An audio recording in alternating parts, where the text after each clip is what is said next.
માતાજી, જય મુરલીધર। અત્યારે ને 10 સાડા 10 જેવું છું ને આજે ને આપણે બ્લોગની શરૂઆત કરી હતી। આપણે બીજી વાડીએ આવ્યા હતા, માંડવી ઉકાતી હતી તો પાવાની હતી, તો કાલે થોડોક વરસાદ થઈ ગયો તો ઉકાતી બંધ થઈ ગઈ અને આપણે જનરેટર હતો ને એનો લાઈન ને બધી બદલાવેલ હતો ને તો આંકવાનું બાકી હતું, લોટ વગરનું આંકવાનું 1.5 કલાક, એટલે ડેન્ગ્યુને બધી સેટ થઈ જાય તો એ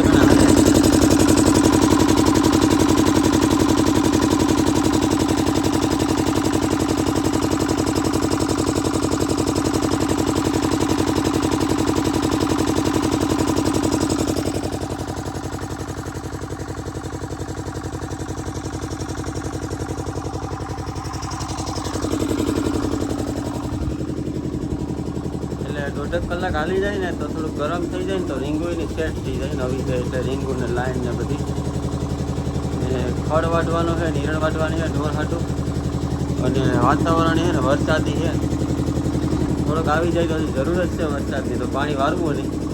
માંડવી કાલે તો બહુ હુકાતી હતી, થોડોક વરસાદ થઈ ગયો ફુવારા લાગે એટલો એટલે ટેકો થઈ ગયો, અત્યારે હુકાતી નથી ને આમાં ખડ હવે છે ને થોડું થોડું દેખાય છે અત્યારે।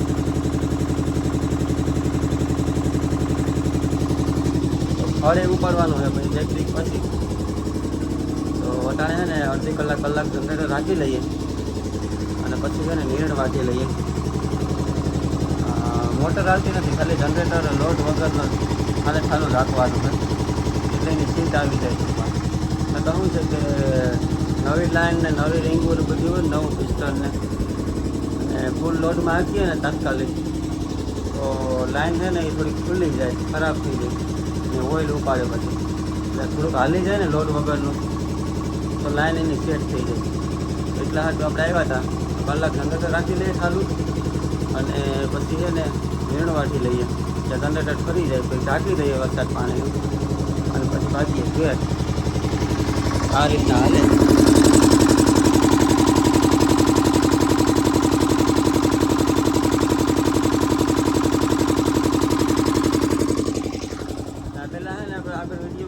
દવાડા બવાડા કરતો ને બધી બંધ થઈ ગયું, લાઈન ને બધી નવું થઈ ગયું, એટલે તો થોડીક વાર રાહ જોઈએ અને પછી બંધ કરી દઈએ અને પછી નીરણ વાટી દઈએ એટલે જનરેટર ઠરી જાય પછી એને ટાંકી દઈએ।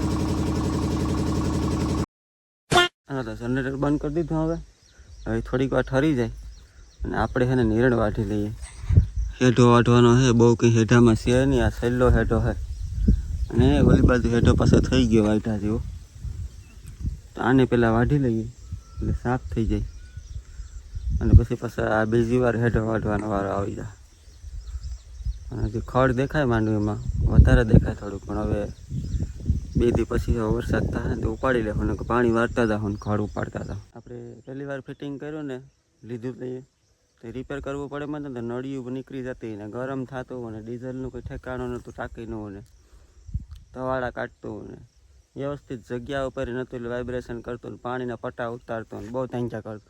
આજકાલ કમ્પ્લીટ હમ કરી નાખ્યું એટલે હવે રેઢું હાલ છે, હવે અહીંયા માથે રહેવાની કંઈ જરૂર નથી, એટલે આ બાજુ પાણી હાલતું હોય ને તો આપણે ખડ ઉપાડી લેવું, 2 કામ થાય ને એ રીતના હે। કાલે મેં સડું તો આમાં પાથરી દીધું, આ 2 વહી ગયું, બાકી બધીમાં કાલે બપોરે આવ્યા ને તો સડું પાથરી દીધું।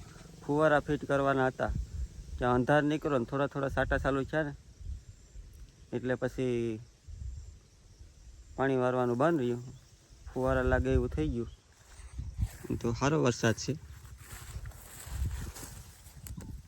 આમ હે ને ગારા જેવું થઈ ગયું, એટલે હે ને 2-3 દી હવે ટેકો થઈ જાય પછી પાણી વારવાનો, વરસાદ ન આવે ને તો વારવાનું થાય, જોઈએ હવે હે ને તડકો થઈ ગયો, નીરણ વાટ લઈએ ફટાફટ। હાલો તો ઓલી વાડીએથી છે ને બપોરે નીરણ વાઢીને આવી ગયા હતા નીરી, અને અટાણે છે ને 5 વાગી ગયા ને ઢોરને બધાને બારોબાર બાંધી દીધા। અટાણે છે ને કૃષ્ણાબેનને સ્કૂલે તેડવા જવાનો ટાઈમ થઈ ગયો, તો છે ને ફટાફટ સ્કૂલેથી તેડતા આવીએ પછી આપણે વિડીયો કન્ટિન્યુ કરીએ। હા તો અત્યારે છે ને ઢોર બોર બધી દવાઈ ગયા અને આજ છે ને ભાદરવાનો છેલ્લો સોમવાર છે તો દૂધ દેવાનું છે નહીં, 4.5 સોમવાર દૂધ બધી બંધ હોય આપણે દેવાનું। અને કાલ છે ને આપણે આ નારળીઓમાં દવા છાંટી હતી અને મહીની દવા છાંટી હતી. મહી બહુ જોરદાર એટેક હતો, દવા છાંટવી પડે એમ હતી, કારણ કે મહિના 1.5 મહિનો જ થતો દવા છાંટી હતી ને. મહી બહુ આવી હતી અને રિઝલ્ટ બહુ સારું છે. જો મહી આ બધીમાં મારી ગલ પડી જાય, વ્હાઈટ વ્હાઈટ દેખાતું હોય.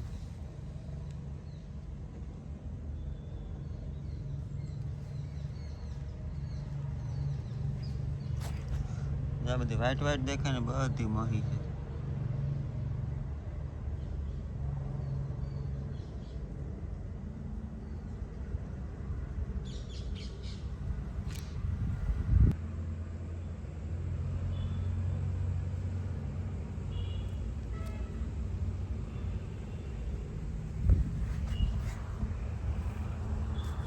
મહી છે ને જોરદાર હતી, દવા મારી દીધી. હવે જેટલા દી રાહત થાય એટલા દી. અને આજકાલ છે ને આપણે દવાનું કન્ટેન બદલાયું હતું. દર વખતે છાંટતા ને એ નથી છાંટી, બીજી છાંટી. રિઝલ્ટ સારું હોય. ઓલામાં રિઝલ્ટ સારું જ હતું, પણ આ છે ને સુમાહું એક ચાલુ થાય તો અહીંયા, અને સુમાહું એક પૂરું થાય ને ત્યાં બે છે ને, બે સિઝનમાં છે ને સુમાહું ચાલુ થાય તો અહીંયા ને પૂરું થાય તો મહીનો જોરદાર એટેક હોય. તમે ગમે એવી દવા છાંટો 20-25 દી થાય ને, મેક્સિમમ મહિનો દી ત્યાં મહી આવી જ જાય. એટલે ત્યાં બહુ ધ્યાન રાખવું પડે. ને દવા તો છટાઈ ગઈ. ના તાલા છે ને વધારે પડતા મહીના હિસાબે ખરે, ખાલી મસ્ત હે. તાલા હે ને મહીના હિસાબે છે ને તો આ કાળા થઈ જાય, આખું પડ જામી જાય, એકદમ કાળું થઈ જાય.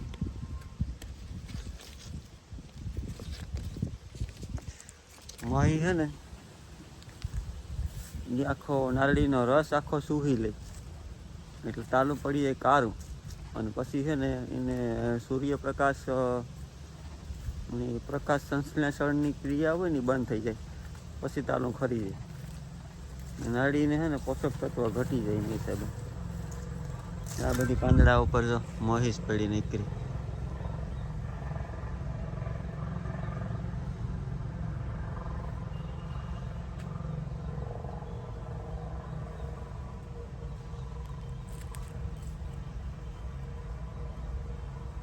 જો આ તાલા બધા ફેલ થઈ જાય આ રીતના.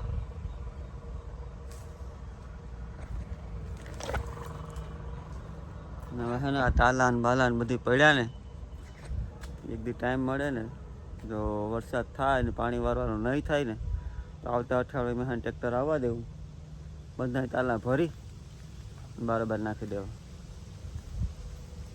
પછી દવા છાંટી દેવી, પછી ખેડવાનો ટાઈમ ત્યાં દિવાળી આવી જાય. દિવાળી પછી ખેડવાનું થાય. આપણે બગીચામાં જોવા જ આવ્યા હતા કે દવા છાંટી તેનું રિઝલ્ટ કેવું છે, મરી કે નહીં મરી. અટાણે તો મરી ગઈ ટાઈમ પરી, હવે જે થાય.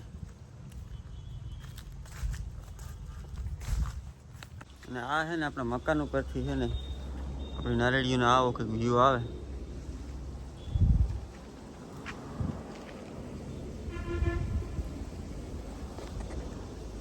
અને છે ને આ છે ને આપણે હવે આવી ગયા સીડી રૂમ ઉપર. આ સીડી રૂમનો સ્લેબ છે. અહીંથી છે ને માધવ હોટલ કમ્પ્લીટ થાય.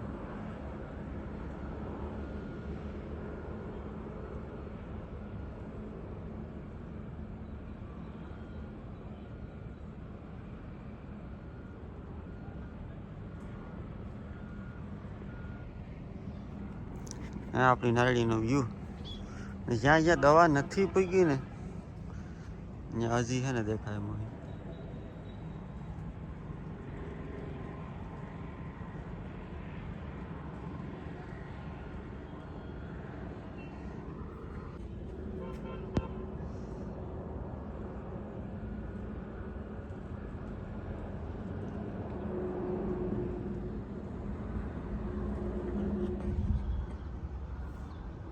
હાલો હવે જઈએ ઘેર, ચા પાણી પી લીધા. આજના વિડીયોનો અહીંયા એન્ડ કરીએ. અત્યારે આપણે જવાનું છે આદરી, ગામ ખરચ છે. ભાદરવાનો હુમાસ હતી અને લોક ડાયરો છે સાંજે એવું બધું છે. આપણે જવાનું છે આદરી ને આજના બ્લોગના એન્ડ કરીએ. કાલે ફરી મળીશું નવા બ્લોગમાં. ત્યાં સુધી બધાને જય માતાજી, જય મુરલીધર અને આવજો. અને હા, ચેનલમાં નવા હોય તો સબસ્ક્રાઈબ કરવાનું ખાસ ભૂલતા નહીં. તો મળીએ કાલે ફરી નવા બ્લોગમાં.